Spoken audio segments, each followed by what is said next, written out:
At the governor's briefing today, we learned colleges won't be the same when students head back in the fall. The state laid out very strict criteria that needs to be met before students head back to campus. It includes social distancing, masks, and more distance learning. It's giving incoming freshmen a lot to think about. And Channel 3 Eyewitness News reporter Matthew Campbell spoke with one tonight. Molly Smith is proud to be a trailblazer in her family. I am the first person in my family to ever go to an Ivy League institution. The film student from Claremont, Florida, was eager to move north to New Haven to be a Yale Bulldog. This has been something I've been working towards my whole life. Whatever she imagined college would be like months ago has been altered by the coronavirus. A lot of things are going to change, and I think our social norms are going to change. And so I'm a little bit concerned about what a college experience would look like. Tonight, we learned it'll be a long road for any student to get back on a Connecticut campus. Some of the state's current criteria to reopen needs to be exceeded, especially when it comes to testing.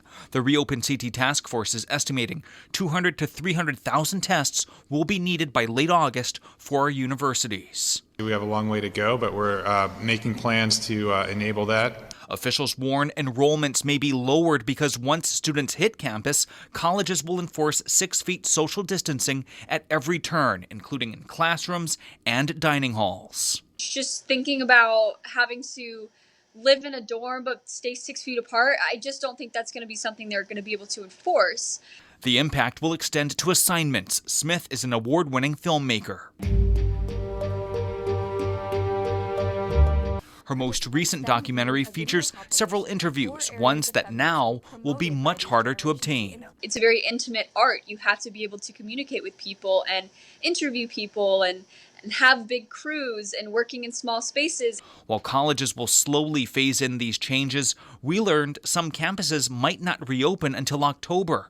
Whenever the fall semester starts, it will be a challenge unlike any other for administrators and students. It's definitely not the college experience that I hoped for, but I know that they're doing their best to make sure that they have public safety in mind. We learned that in order for colleges to reopen, pretty much everything needs to line up perfectly, from the preparations happening now to the response if and when a student gets the coronavirus, because just one outbreak on a campus could shut it down. Officials have been told to have a distance learning plan ready to go.